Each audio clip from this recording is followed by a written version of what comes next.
रेश्मा आणि अभिजीतच्या दोघांचं जुळणार आहे का? केवढा या दोघांपासून दूर जाणार आणि त्यानंतर काय? तर अभिजित आणि रेश्मा या दोघांमध्ये प्रेम संबंध बनणार.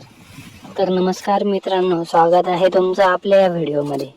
तर मित्रांनो, तुम्ही जसं थंबनेलमध्ये बघितलं की रेश्मा आणि अभिजित या दोघांमध्ये जवळकी निर्माण होणार आहे, प्रेम संबंध त्या ठिकाणी निर्माण होणार आहे, हे तुम्ही थंबनेलमध्ये बघितलं. तर मित्रांनो, तेच बद्दलच मी तुम्हाला व्हिडिओमध्ये समोर सांगणार आहे. तर मित्रांनो, त्यासाठी आपल्या चॅनलवरती जर तुम्ही नवीन असाल तर आपल्या व्हिडिओला एक लाईक करून आपल्या चॅनलला सबस्क्राईब करून ठेवा, जेणेकरून अशाच अपडेट मी तुमच्यापर्यंत पोहोचवत राहील. तर मित्रांनो, व्हिडिओला सुरुवात करूया.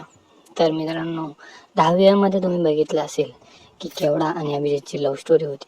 परंतु मित्रांनो, रेश्मा त्या ठिकाणी अभिजितवर वन साईड प्रेम करायची. म्हणजे मित्रांनो, एकतर्फी प्रेम हे रेश्माचं अभिजितवर होतं आणि त्या अभिजितला मित्रांनो 10वी मध्ये माहिती सुद्धा झालं. परंतु मित्रांनो, त्याने रेश्माला नकार दिला. नकार देण्याचं कारण तुम्हा सर्वांना माहितीच आहे. परंतु मित्रांनो, अशातच 10वीचा निरोप समारंभ आला.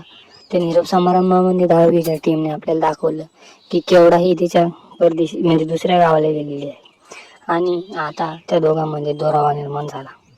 आणि मित्रांनो, 11वीचा त्यांनी जो छोटासा एक व्हिडिओ टाकला, त्यामध्ये दाखवण्यात आलंय की त्या दोघांमध्ये पूर्णतः दुरावा आलेला आहे.